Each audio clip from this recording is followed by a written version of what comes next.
Pasteur Moïse Billet, bonjour. Bonjour, monsieur Lussakono. Vous vous en prenez donc à ceux qui soutiennent le président de la République alors qu'ils sont hommes de Dieu? Non, ce n'est pas ça notre objectif. Vous savez, personnellement, j'ai pris pour le chef de l'État aussi et nous l'accompagnons. Mais seulement, vous savez, par rapport à ma position, ça m'arrive de recevoir des pasteurs qui viennent de partout dans le monde, le pasteur de la diaspora, les pasteurs de Kinshasa, des jeunes pasteurs qui viennent me voir pour me dire, pasteur, toi tu es un homme élevé, tu connais tel monsieur dans le gouvernement, tu as des entrées partout par rapport à ta position.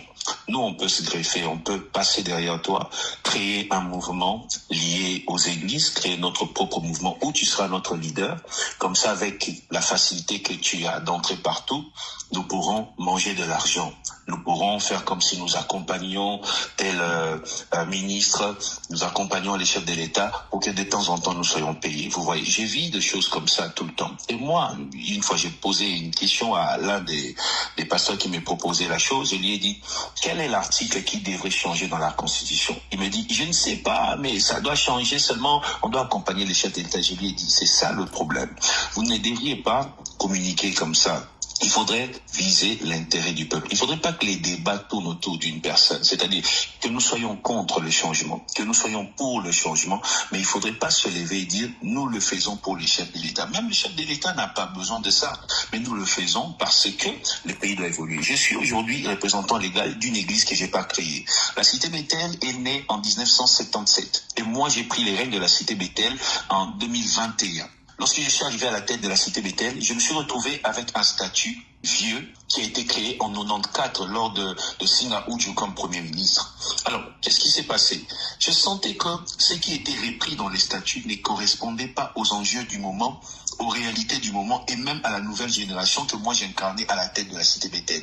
Qu'est-ce que j'ai fait? J'ai changé les statuts de l'église, j'ai organisé notre assemblée générale et j'ai modifié quelques articles. Donc, s'il faut changer la constitution, pour le bien du peuple, pour la paix du peuple, pour le développement du peuple, pour le social du peuple, pour la stabilité de la RDC. Mais il faut le changer même 50 fois. Mais si ce n'est pas pour l'intérêt du peuple, il ne faut pas la changer. Donc moi, je pense que l'Église devrait communiquer dans ce sens. Nous voulons accompagner le peuple, nous voulons que les choses changent parce que voilà tel article.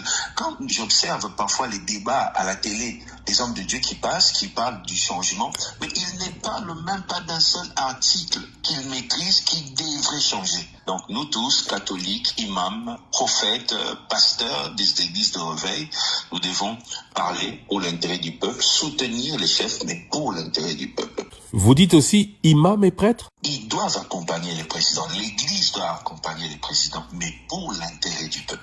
Nous accompagnons les présidents, pas pour gagner de l'argent, mais pour le bien du peuple. C'est juste ça. Pour le bien du peuple, vous seriez prêt, vous aussi, à aller dans une campagne pour ou contre la Constitution ou le changement de cette Constitution? Je suis prêt à me lever pour l'intérêt du peuple. Si la Constitution doit changer pour l'intérêt du peuple, je me lèverai, je parlerai. Si la Constitution ne doit pas changer parce que les peuples ne trouvent pas son intérêt, je me lèverai aussi, je parlerai. Mais pour l'intérêt du peuple. C'est ce qui est essentiel, c'est ce que l'Église doit faire. L'Église doit se retrouver dans le peuple, travailler pour le peuple. L'Église, c'est pour ça qu'il y a un terme, Église au milieu du village. C'est ce que nous devons faire et c'est ce que moi j'essaye de faire. Donc j'interpelle l'Église, la nouvelle génération que j'incarne aujourd'hui et même ceux qui nous ont précédés à travailler dans ce sens, à communiquer et surtout à étudier eux-mêmes. Ils ne doivent pas se lever, parler d'une constitution qu'eux-mêmes n'ont jamais lue, ne maîtrisent pas, sans nous donner des éléments concrets. Dire seulement que nous allons changer, mais changer quoi? Les politiques, quand ils passent sur Top Congo, ils parlent de ce qui doit changer, ils nous parlent des articles. Mais nous disons, on doit changer pour soutenir les chefs de l'État. Ce n'est pas la bonne communication. On doit communiquer bien et pour l'intérêt du peuple. Pasteur Moïse Billet, je vous remercie. Merci, M. Lussakono.